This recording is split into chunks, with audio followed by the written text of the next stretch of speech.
Welcome everyone to the sixth annual Parent Network Workshop.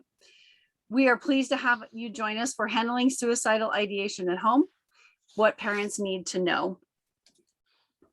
Today we're going to be joined actually by George Austin from the Idaho Suicide Prevention Hotline, Amy Marie, a parent from the Idaho Parent Network, and Jenny, and I am going to get this name pronounced correctly, Quiros. Yeah, I get it. I'm close. Yay. Okay. The owner. Oh, and then I didn't ask how to pronounce that. All right, Jenny, tell me how to say that word. The Genshai? Genshai. All right. So Genshai. All right. I was going to get it. Genshai Trauma Recovery Center. See, this is me butchering all the names all the time. Okay, so we're really excited to have everyone join us, and a couple little housekeeping notes. If you have questions, please put them in the chat or the Q&A so that we see them. And in the coming days, the recording of this presentation will be on the Idaho Parent Network website. So go to idahoparentnetwork.org and you can view the resources we discuss and also the presentation itself. And please share this with friends and family or other providers that you feel would benefit from this information. So today we are going to talk about understanding what suicidal ideation is and knowing ways to help your child and connect them to supports. Know ways to take care of yourself, and be familiar with the services provided by the Idaho Suicide Prevention Hotline and how they can support you and your family. So with that, I will turn it over to Amy. Thank you, Laura. I want to thank George and Jenny for joining me today. Suicide prevention is extremely important, especially nowadays and in the state of Idaho. Just wanted to give you a couple of statistics. So this is from the Idaho fact sheet that was published in January of 2020, and it's going off of 2018 numbers. So in 2018, there were 418 Idahoans that died by suicide. Idaho is ranked 5th in the nation, and Idaho's rate is 1.5 times higher than the national average. Suicide is the 7th leading cause of death in Idaho. Between 2014 and 2018, 125 Idaho school children ages 6 to 18 died by suicide. 31 of those children were under the age of 14. There is a survey that is sent out called the Idaho Youth Risk Behavior Survey, and it is sent out to school districts, and it is a voluntary survey. So there's a lot of districts that do offer it to their students, but there's a lot that don't. And so from that information that we have, the survey of 2019, 21.6% of youth in 9th grade through 12th grade said that they had thoughts of suicide. And there were 9.6% of those youth who had attempted. So this topic is very near and dear to my heart. It involves family members that, I'm responsible for to take care of. Just to give you a little bit of a background or parent perspective, I have 8 children. 5 of our children we adopted through the Idaho foster system.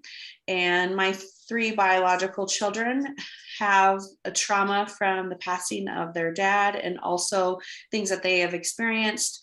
All of my children have mental health diagnoses, and 5 of my children have been hospitalized. And we have experienced 16 acute psychiatric hospitalizations, residential treatment center, and 1 visit to State Hospital South. So this is something that we've been dealing with for quite a few years in our home.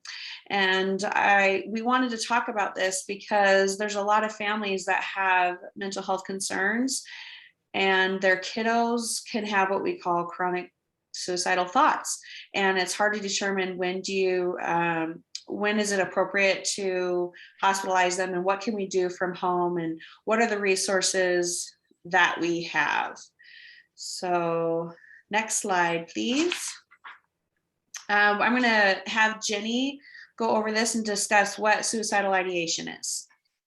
Perfect. So suicide ideation or suicidal thoughts, this is having thoughts or ideas, ruminations, ongoing, thoughts about the possibility of ending one's life. There is a suicide risk scale that ranges suicide ideation from fleeting thoughts to detailed plans. So passive suicide ideation, would be thinking about not wanting to live or imagining being dead. Active suicide ideation is thinking about different ways to die, or forming a plan to die. Most people with suicidal thoughts don't go on to make suicide attempts, but suicidal thoughts are considered an important risk factor, something that we want to take, serious and consider. Some, more examples of suicide ideation, to get us all on the same page of what we're talking about is comments like, I don't want to be here anymore, or I can't take this anymore.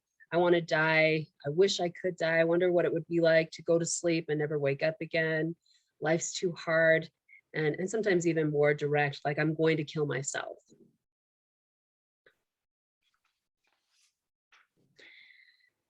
So what can you do to support your child?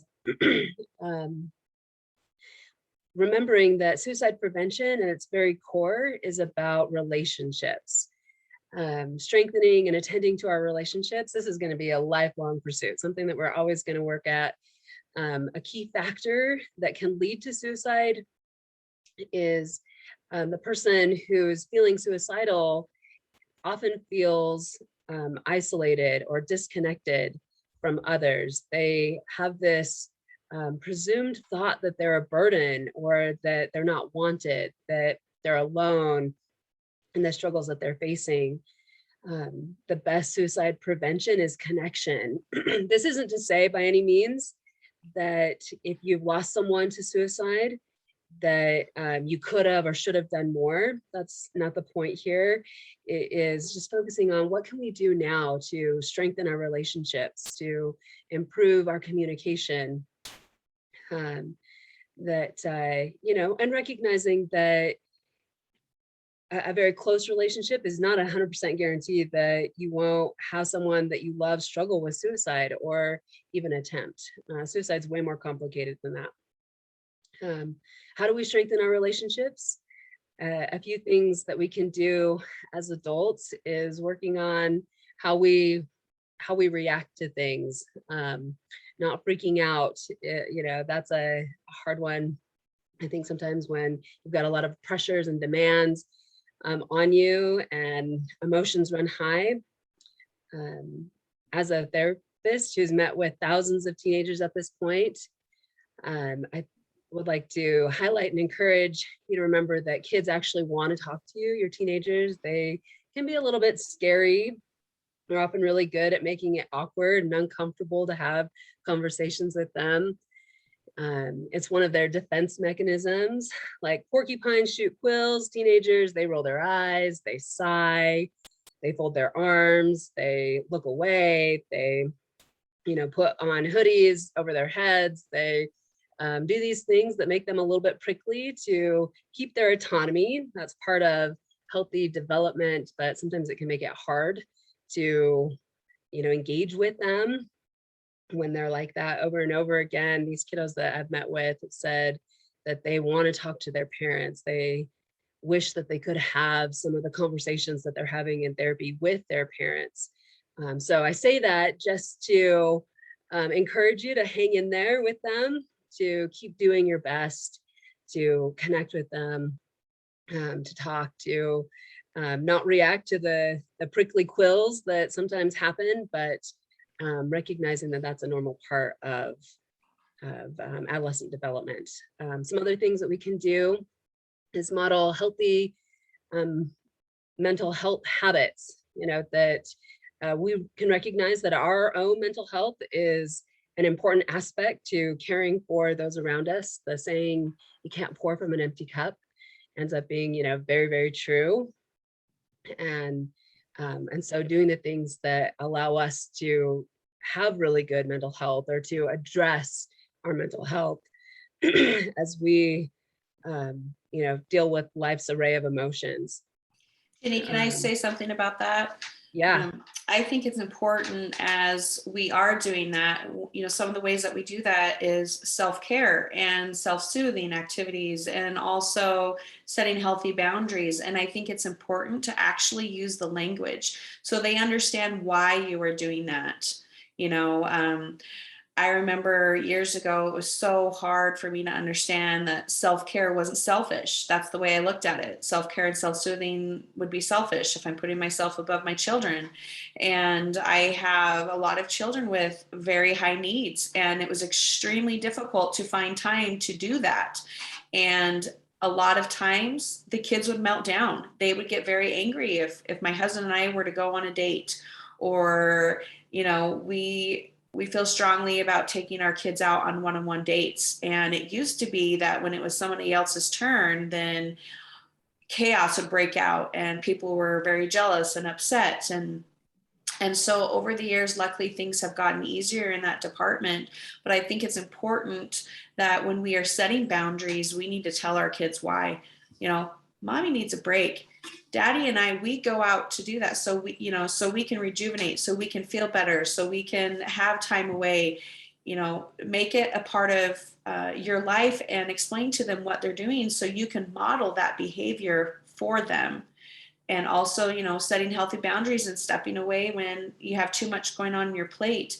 But if we're doing it and not really talking about it, then the kids don't really see, that side of it. And so I think it's important, the things that Jenny's talking about, just make it a part of your normal conversations, mental health, healthy boundaries, and why you do the things that you do. Perfect.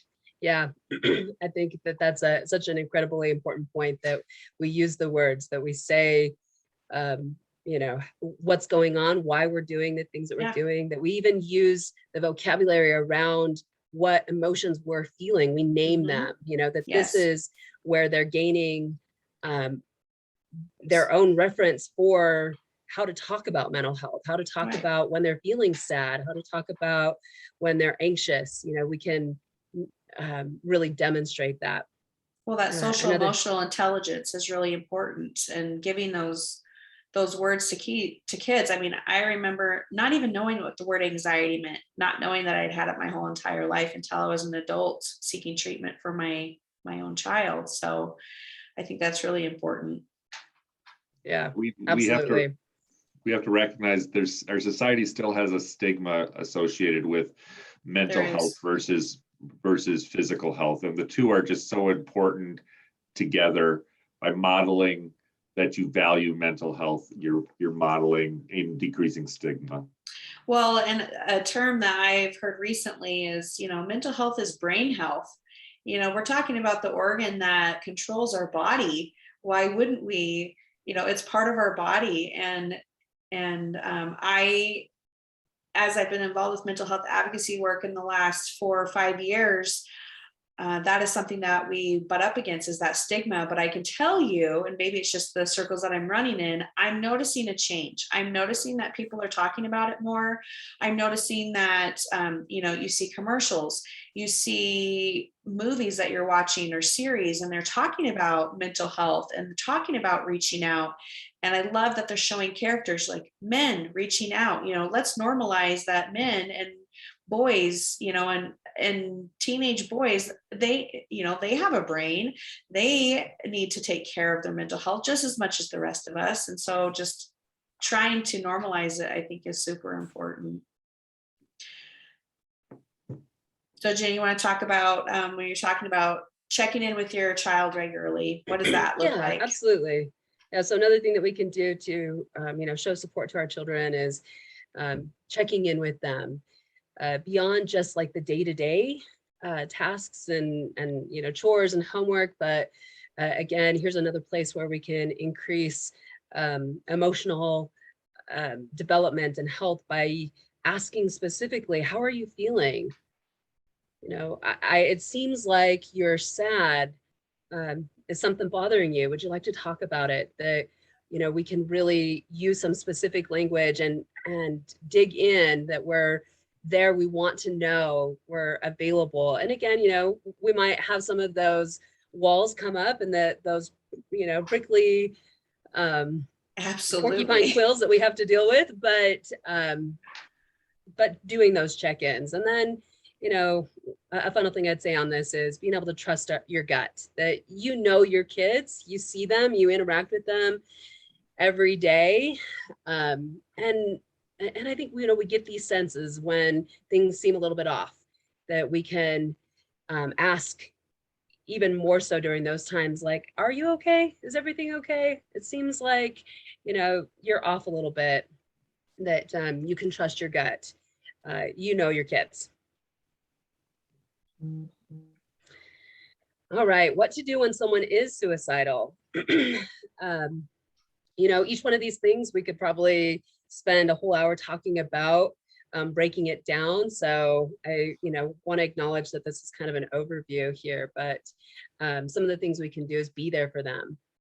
You know, this is coming back to that relationship aspect, that we're connecting, that we care, that you're here, you're important.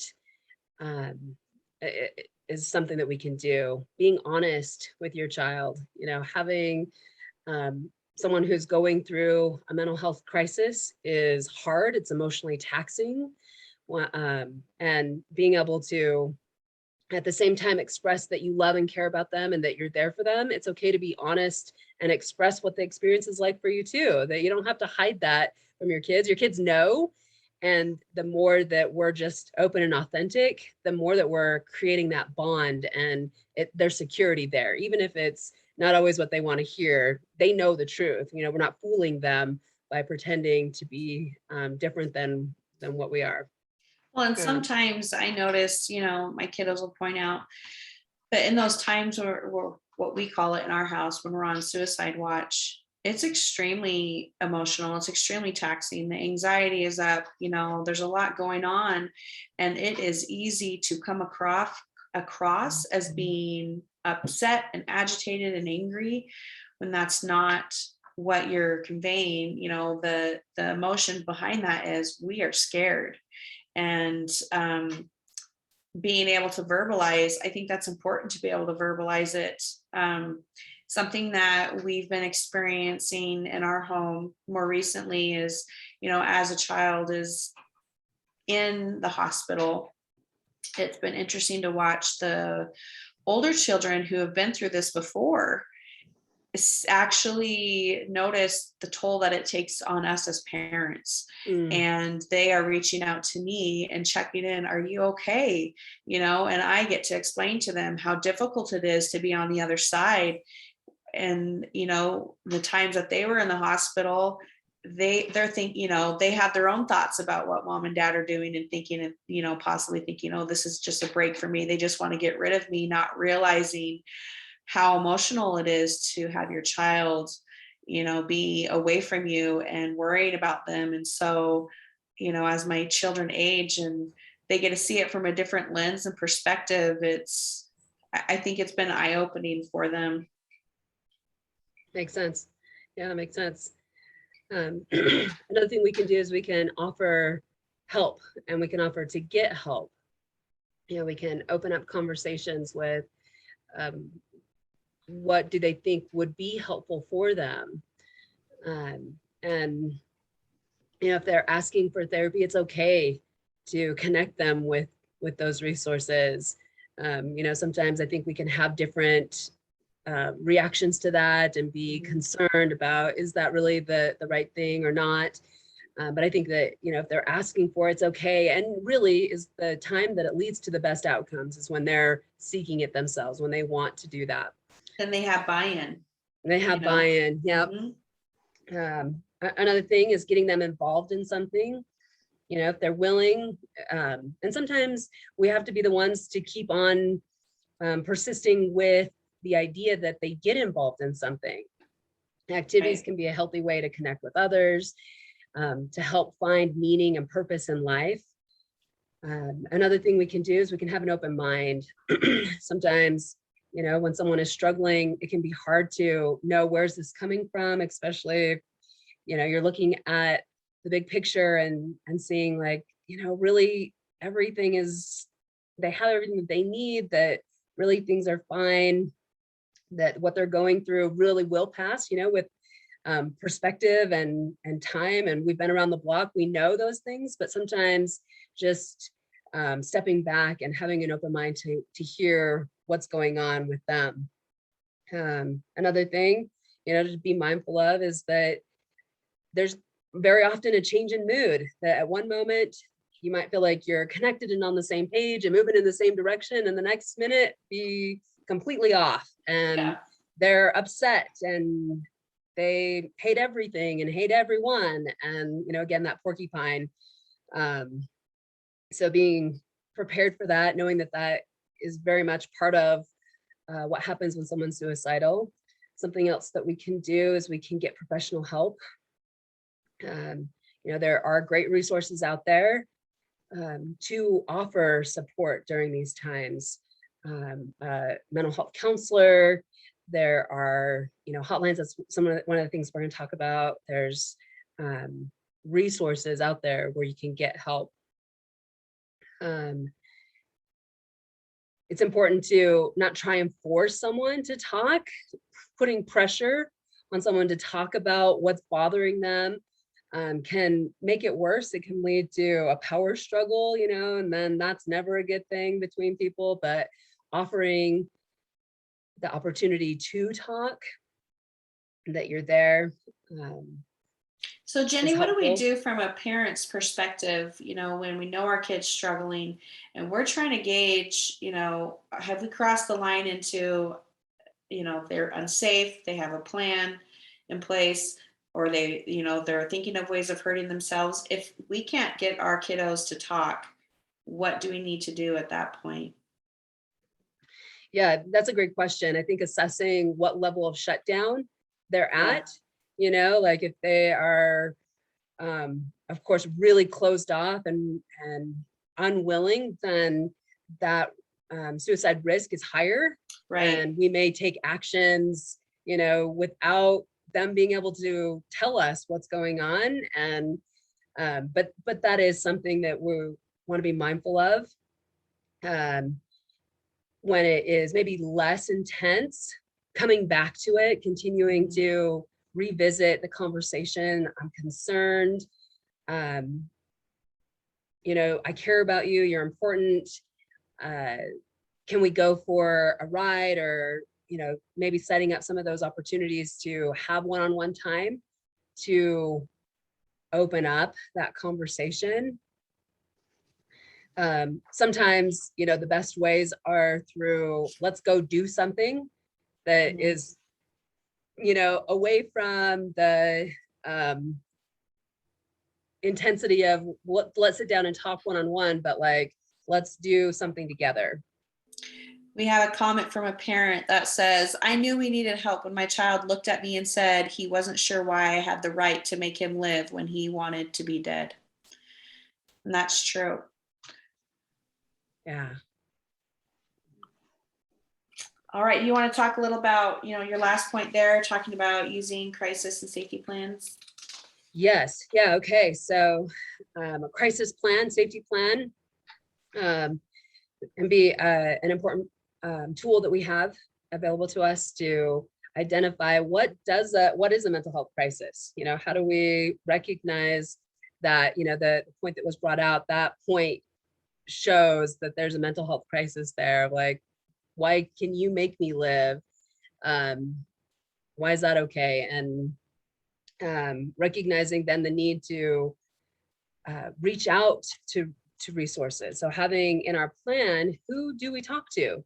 Who are our resources? What actions do we take? Having that identified, beforehand can be really helpful for us, so that we know. And as we've had experiences with it, we know the importance of it. But if you have kids that haven't shown any signs of being at risk when they go into adolescence, that can be a good time. That's a tumultuous time, if I can say that word, to start thinking at least on that level of like, what does a mental health crisis look like?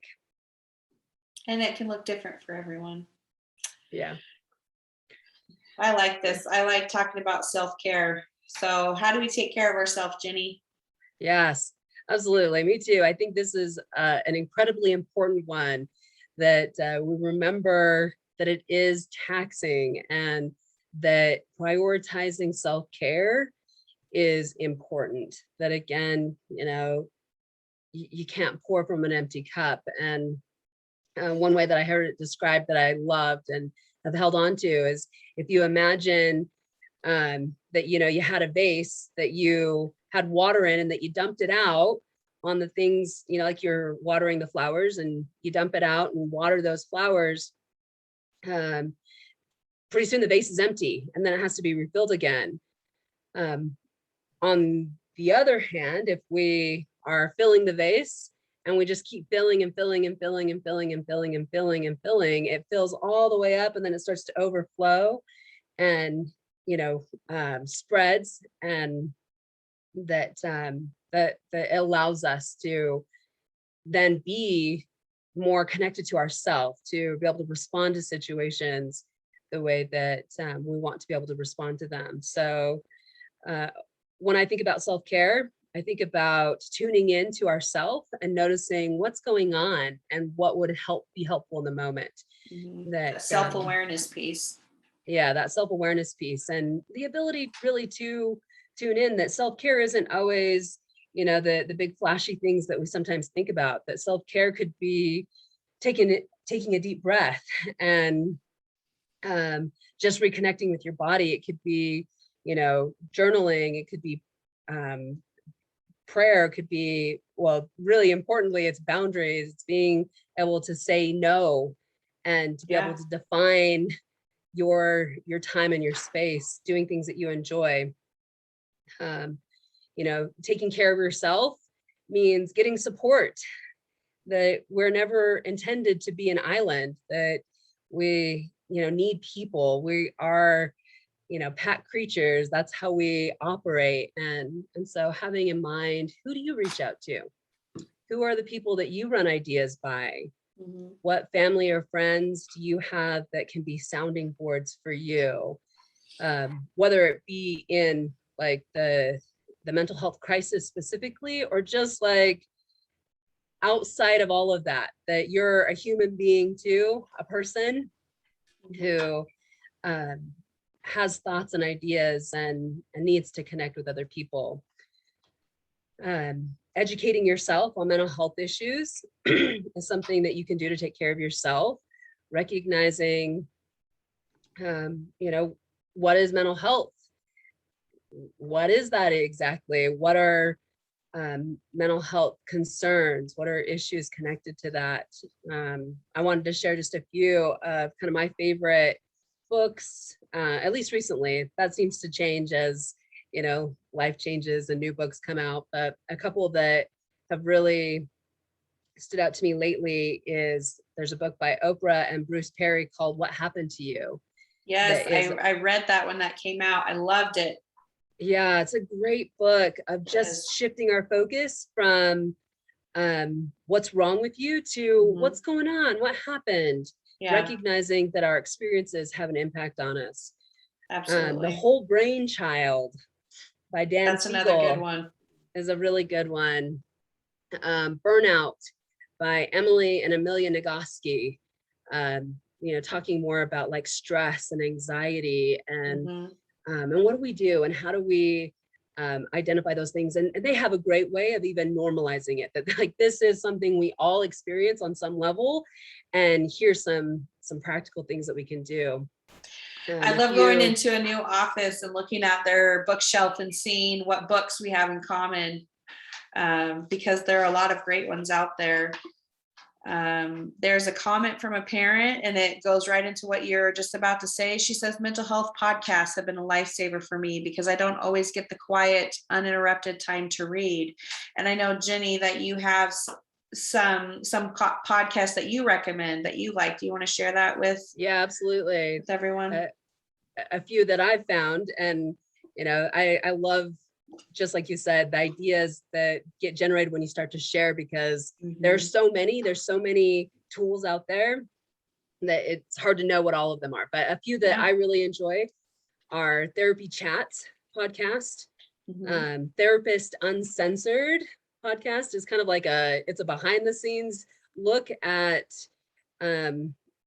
therapy, and they've got a lot of great professionals on there that talk about mental health, mental health issues, mental health strategies. And then probably one of my favorite recently has been a podcast called Light the Fight Parenting podcast that this is focused specifically on like suicide prevention, but also just like, working with kids and the issues that come up with parenting. And it's led by a parent and a counselor, and they do just a great job of having these like conversations about mental health. That's wonderful. I don't remember what she calls it, but Brene Brown has a great podcast. I love Brene Brown. I love her work. And she has some wonderful audibles where she, it's entitled by one of her books, but it's a conversation because she's with an audience, and she's hilarious. I love all of her stuff that she has. So I would highly recommend Brene Brown. Another book that I love has more to do with just bringing awareness and feeling like you're not alone. A book that really resonated with me was called The Price of Silence by Liza Long, and she's actually a resident of Idaho. And when I found out about her book and I read it, I felt like I wanted to buy a copy for everybody I knew and pass it around so everybody would understand. And that was a turning point for me, knowing that I wasn't alone, and just the importance of reaching out and being open and honest, and let's talk about what's going on. So I love that we're talking about these things, and super excited. We've got our next session that is talking about self-care and self-soothing. And later on, we'll talk about the importance of, a parent network and how parents, being connected can help us with our own mental health. So I love that. You want to talk about your next point, Jenny, about accepting frustrations? Yes, I think this is another important one, and want to go into detail, but I know don't have time for that exactly, but just to share that we are human. We're human as parents, as people. We're going to make mistakes. We're going to have these, frustrations and times that we're like, that was not my best parenting moment. Yeah. And that forgiveness and compassion towards ourselves is so incredibly important. That guilt and shame parenting is really crippling. It's not good for anybody. Right. So recognizing that, knowing that if there's been something that happened, we had one of our not so best parenting moments, that we can reconnect with that family member. It's okay to be honest and to expose that we don't always know the right thing to do or to say, and that we're trying, we're doing our best. We got another comment from a parent that says, I wish there were not my best parenting moments Olympics, gold medal here. But, I think when you're talking about that, Jenny, one of our other sessions that we did earlier in the week was TBRI, which talked about, a redo or a reset. And, it's okay. And it's important for parents to do redos. Admit when we're wrong, admit when we overreacted, and that can be extremely challenging. So Thank you, Jenny. I really appreciate all of your insight. So our next slide, we're going to talk about how we can talk with people and ask them questions. Are you okay? We want to make sure that we understand, I think the biggest misconception about suicide is, if I ask them about it, I'm going to give them the idea. And that is definitely a big myth. So some things that we can ask them, what are you thinking about? Do you feel safe? Do you have thoughts of hurting yourself? Do you have a plan? Have you already tried something? Those are some things. And it can be extremely difficult when, again, a child isn't being open and honest. I had a kiddo 2 years ago who, before she was hospitalized, She had been meeting with her counselor on a weekly basis. She had been meeting with her CBRS worker on a weekly basis. We had had open communication, so I thought. We didn't know that she was struggling. She had hit that point until it happened. And lucky for us, we got her the help that she needed. I do want to Sure. interject there. You know, it's important to explore where people are, but Yeah, when people think about suicide, they're not thinking about hurting themselves. They're thinking about ending hurting. So right. you have to be pretty direct sometimes when asking about suicide. Asking if you're thinking about hurting yourself, they aren't thinking about hurting themselves. They may be thinking about killing themselves. So just know that There is a difference. I mean, there's There is people a- that self-harm, and then there's Yeah. people that are looking to end the pain. You Yeah. know, there's a misconception that suicide is selfish. They feel that, you know, they can't stop the pain any other way, and they feel that everyone else would be better off without them. So thank you for pointing that out, George. So I'm gonna go ahead and, oh, one other thing that I wanted to say is a lot of times, you know, kiddos or people in general just uncomfortable using the terminology. And something that I had learned from my daughter, we had to come up with keywords. What was she comfortable saying? And so she will use the phrase, I can't be alone right now, or I'm not safe. Or when she says, I am done, she is done. And so being willing to find something that works between you and your child is really important. I am going to turn the time over to George. He's going to talk about the Idaho Suicide Prevention Hotline, which is a wonderful resource. A lot of people don't know what happens and they're afraid to call. So George, take it away. Let us know what you guys have to offer. Sure. Basically, even though we have suicide prevention in our name, you don't have to be suicidal to reach out to us. We are a crisis line. Mhm. Truthfully, only about 30% of our calls are dealing specifically with suicide. The rest of the calls are people who are just struggling. Yeah. We offer confidential support, which means that we are, you know, it doesn't matter whether you are 10 or whether you're 90. If you talk to us, we're not going to be sharing what you say with us with anybody else, with the very rare occasion that somebody tells us something that indicates they can't stay safe. And if they can't stay safe, or even more rare, if they're going to do something that might hurt somebody else, those are the only exceptions. So we are here. We have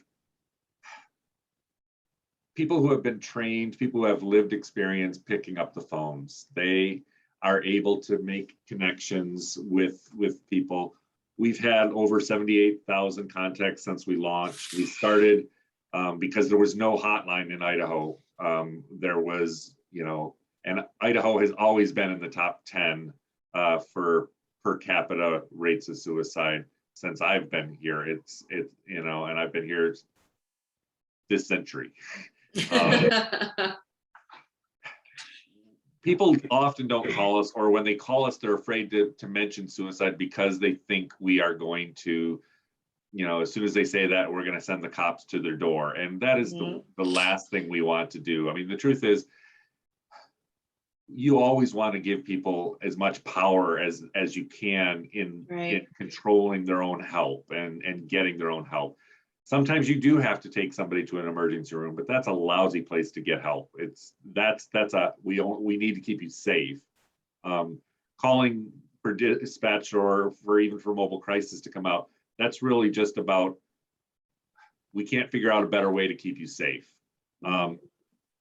But when we do that, we really try to get buy-in. We want people to say, you know what, I can't stay safe. I need somebody here. Okay, well, let's talk about what that will look like.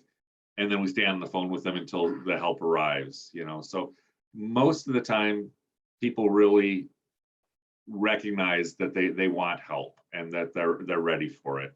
We're an accredited hotline. We're also seeking another American Association of Suicidology accreditation. We should be getting that in the next year, but it's really just about making sure that we are operating under the best practices that are understood in suicide prevention. Next slide.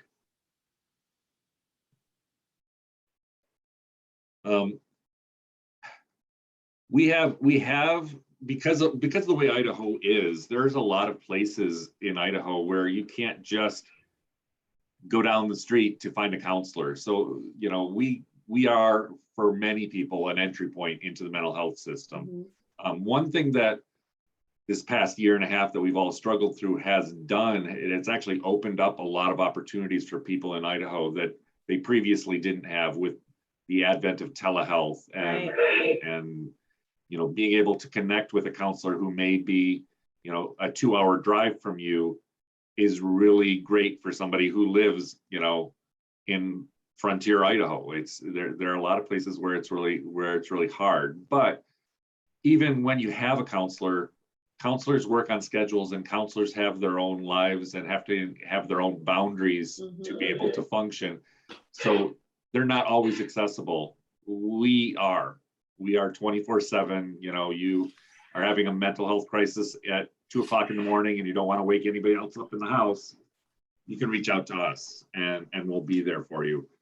We also recognize that sometimes when somebody reaches out for help or somebody goes for help, and then they discharge, that's actually a really risky time for a lot of people. There are a lot of people who sought help, didn't get the help that they want, or were getting the help that they want, and then suddenly don't have access to that 24/7 wraparound support. And that's a really risky time. So we offer follow-ups that are sort of structured after people leave psych hospitals or crisis centers, or even we work with some counseling agencies, just to make sure that they recognize that somebody is there for them. You know, just the demonstration that somebody will call you back means a lot to a lot of people. We do connect people with resources and referrals.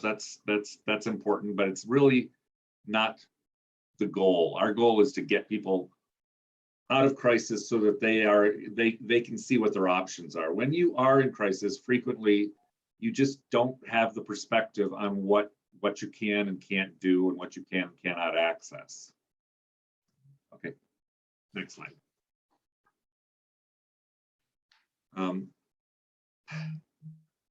There are always going to be people who are struggling. You know, that's part of life. Life is not always easy, and it's important that that people know ahead of time where to turn in moments of crisis. So it's important for you as a parent to let your kids know that sometimes things are going to be hard and sometimes you might need help, and where do you go? That's, you know, that way in advance safety planning is a whole lot better than in the moment of crisis safety planning. Safety planning is about, have I been in a bad place? Where did I go for help? Kind of lining up, you know, strategies to enact, a plan to enact when you're in a bad place. Because when you're in a bad place, it's really hard to think through what your options are. But even if you don't have a safe plan, if you just know that there's this resource, and, you know, in my house, I mean, I work for the hotline, but in my house, there's always been a sticker on the fridge that says, you know, 24/7, you can call this number. When my kids got cell phones, I made sure that they put the number in the cell phone, not for themselves, but they, you know, that's not for themselves, but they could share it with other people. Right. And that's sometimes the entry point to getting the conversations that you need to have with them.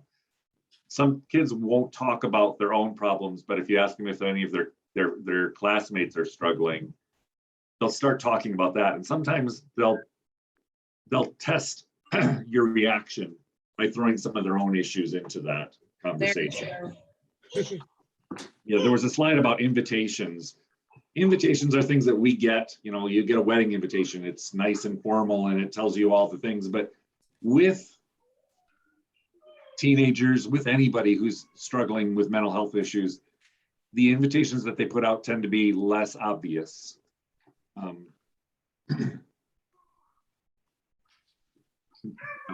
They may think they're asking for help, but all we heard is, you know, an off-the-hand comment. Right. Or a change in behavior. Couldn't you see that I was struggling? when all we see is that they're a little, a little less talkative. So exploring anything that gives you pause is a worthwhile endeavor. Sorry. I appreciate you explaining that more clearly, George. Yeah. In Idaho, for the last few years, we've had community crisis centers, which are a great resource for adults. So I'm sharing this here because I think sometimes we need to model that we need to take care of ourselves, and the crisis centers are a good alternative to an ER. They're like an ER, but they only are dealing with mental health. If you go to the ER and you're in serious, mental health crisis, you may have to sit for hours and hours because somebody is bleeding next to you, or somebody, has an, a physical health emergency that needs to be addressed. So I know that the state is moving towards getting more resources that are accessible to people, but I do want you to know that for adults, there are crisis centers. It is always okay when you're not in crisis or when your kid's not in crisis to call us just to get them on the phone to see what it's like. Have them ask questions ahead of time, because you telling them is not the same as somebody else telling them. Right. Texting is often an easier way to communicate for a lot of kids. And we do allow people to text us on our 208 number. So that's another option that's open for you to share. Next slide.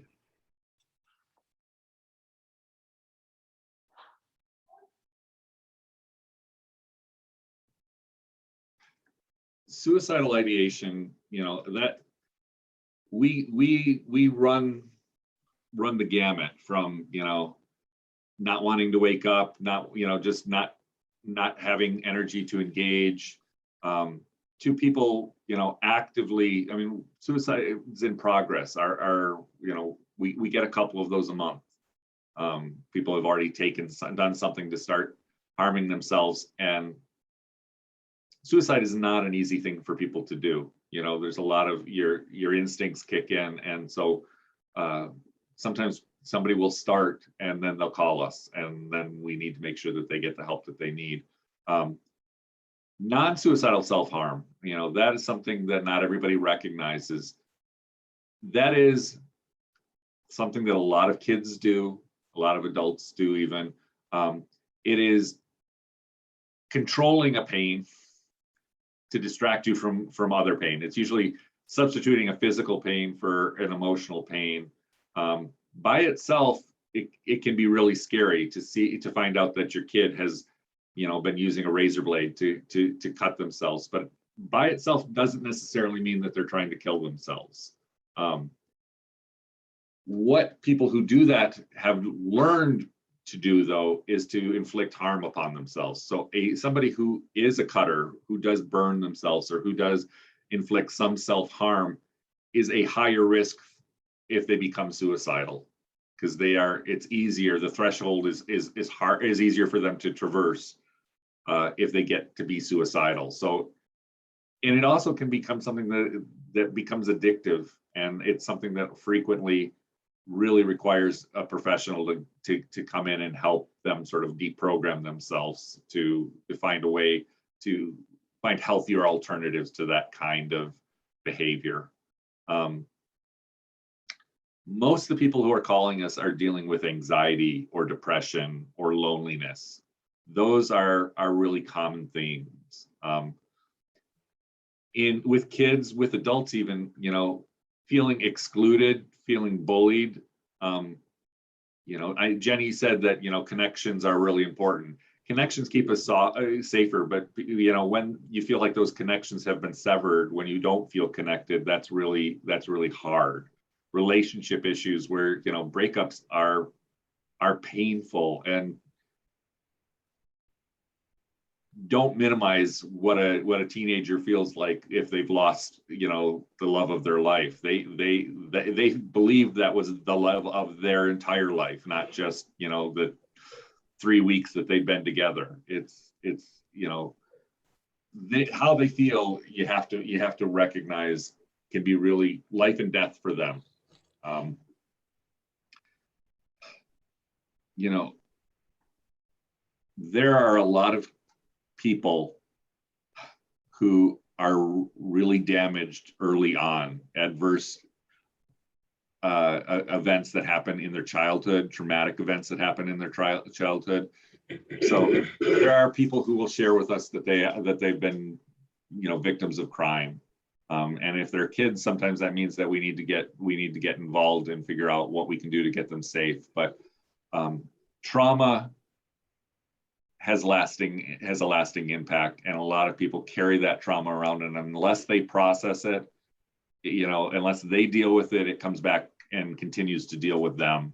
So we just want to make sure that we are exploring everything that we can on the hotline. It's not, you know, it's not just about today. You know, today and your immediate safety is our focus, but we need to figure out what brought you to today, and, you know, figure out ways to help you address that and get help for it. We get a lot of people, you know, I mean, who are calling us because they've lost jobs, or they're afraid they're, you know, a lot of homelessness, they can't afford to live even if they're working. So we do get people who are wrestling with financial issues.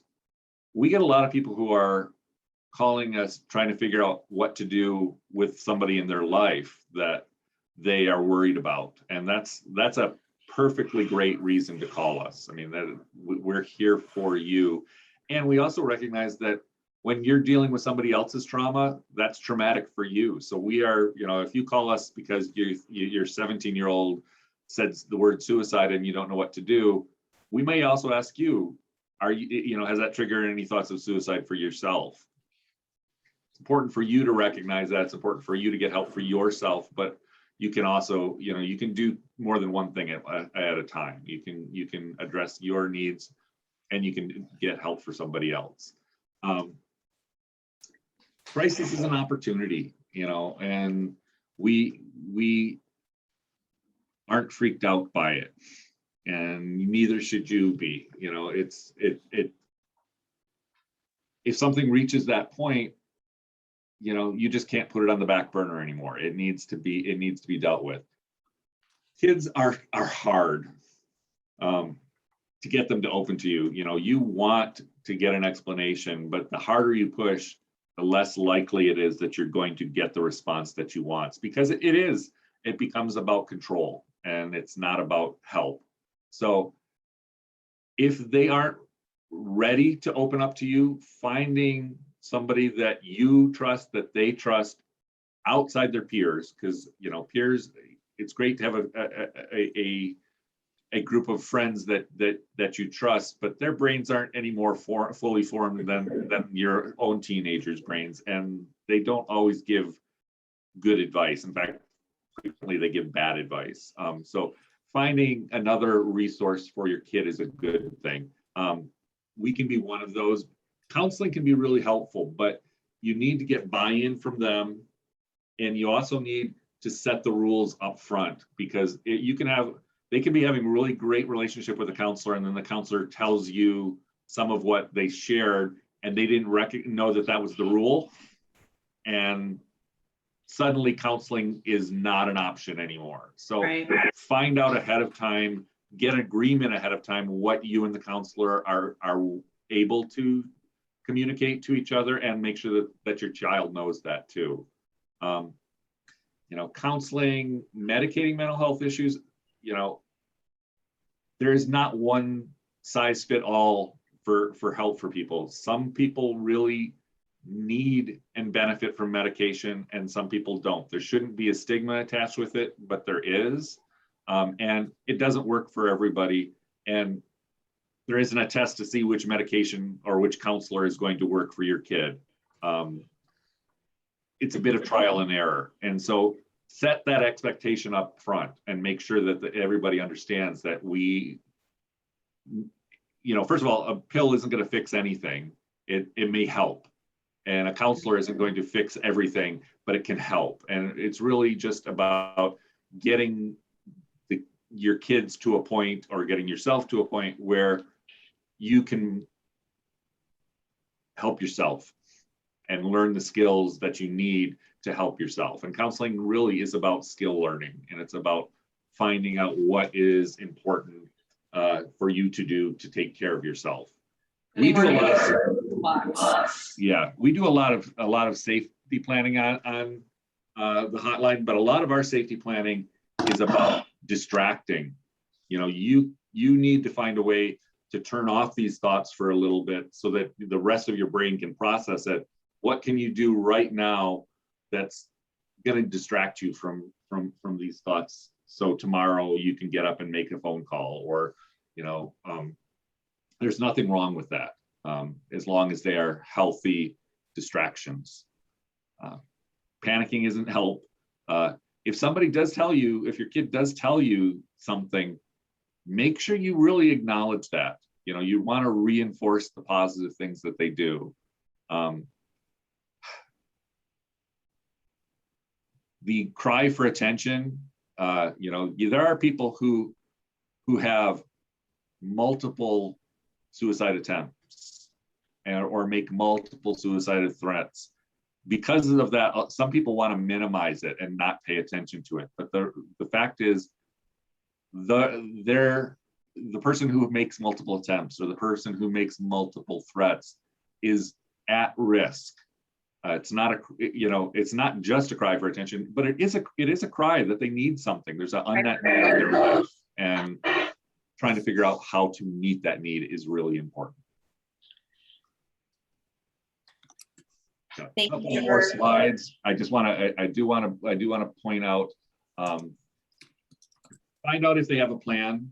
If they do have a plan, see what you can do to disable it. You know, with suicide, a lot of times people need to practice even in their mind how they're going to act on that. And if you can disable it quickly, that's great. So, you know, they were thinking of hanging themselves with a belt. Get rid of that belt. That gives you some time, because it's not like, yeah, there's other things they could use, but that's what they've been focusing on. Always figure out, if somebody's having thoughts of suicide, how long, you know, when are they thinking of acting on it? You know, I'm not going to act on it until after this dance, or I'm not going to act on it until after, you know, this event. Gives you time, you know, if it is imminent, then it also gives you reasons to act. Last thing I want to talk about before I go, and I know I only have moments, I don't know how many people are aware, in the last Congress, they approved a bill that is going to make 988 the mental health equivalent of 911. And those calls, the reason for that is so many 911 centers are really overwhelmed by mental health calls. And law enforcement, well-intentioned and even with some training, usually isn't the best place to go for that help. So those 988 calls are going to route to what was previously, or what is currently, the Lifeline, which is 800-273-TALK. Those calls route to a series of centers throughout the United States based on your area code. So if you live in Idaho with a 208 number, it's going to route to us. Similarly, if you live in Kentucky with a 208 number, it's going to route to us. With 988, it's going to be geolocated based. So in July, when this line goes live, anybody in Idaho should route to us, which is good, because that'll give us a chance to connect you with local resources. Well, George, I think I just got actually a notification from my cell carrier of the changes that they were making in the next couple of days, so that the 988 would be able to go live in time. So I got a big grin. I mean, I normally don't grin when I get notifications from my cell phone company, but this one made me pretty happy. I was excited. I did have one question for you. Of course. It's something that I think we kind of touched on having clear boundaries, and then I know we need to wrap up. But what do we do when we have someone who uses suicide as a threat? If you don't do ... for me, I'm going to kill myself, and it's going to be your fault. I think that's one thing, unfortunately, we hear very frequently, and I know how I handled it as a parent, but I don't know if I handled it right. So I'm curious, what do we do? Well, is your kid still around? Or My kid is in fact still alive. Yes. Then you handled it great. good for you. There isn't necessarily a perfect way to do that, but acknowledging where they're coming from is important.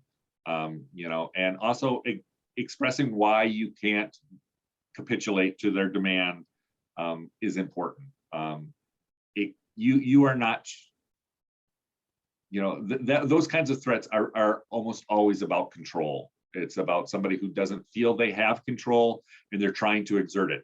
That does not mean that it's not a legitimate threat. It can be a very serious threat. It can also be a warning sign that they might also be thinking about hurting others. You know, people who have decided that they're willing to suicide sometimes are willing to hurt other people too. So you always have to explore what is behind the threat. You know, you're getting back your game, you know, your gaming system is not, you know, is not necessarily something that you're willing to do just because they're threatening suicide. There was a reason it might have been taken away. You have to address that. Expressing, you know, exploring the other risk factors that are involved. So you're going to kill yourself. How are you going to do that? You know, finding out the details of their suicide plan so that it can be disabled and protected against is probably, given the amount of time I have left, the best thing that I could suggest in that particular situation. I articulated that I truly cared about this individual, but that if that was a choice they made, it was their choice and it wasn't mine, and that I wasn't going to own it, that I would miss them. It would be horrible. It would be miserable for our family, but that at the end of the day, it was not my choice. It was theirs, and I wasn't going to own it. They would. And then all of a sudden that stopped. So in our home, that's what worked. But yeah. I then went and locked myself in a closet and was like breathing into a paper bag because I wasn't sure if I had done that right. So Amy had some sound issues. So she asked me to jump in and kind of close out the session for you guys. Thank you so much for everything you have told us. This has been incredibly informative. All of the things you told us about the hotline and what we can do. And Jenny, the things you talked about, how to handle it and the things to think about. I think as parents, this is one of those things that we think about only when forced and we try not to think about it any other time because it's very, very scary. But there's a lot of prep work we can do on the relationship building side and also the noticing of what's going on that can help us be more prepared and calmer when it happens. And I have to tell you, I feel a lot better that maybe I didn't screw up nearly as badly as I thought I did while I was handling this in our home. So thank you so much for all of the information you gave us. And we will post these resources. And I was writing down furiously the list of books that were being shared. So if you guys have any other resources you'd like to share with people, we will be posting this to the website. And we'd love to be able to send directions and information back to you guys. So thank you so much for everything you have done. We really appreciate it. And we're going to go on to our next session. So thank you, and thank you. And have a wonderful day. Bye-bye.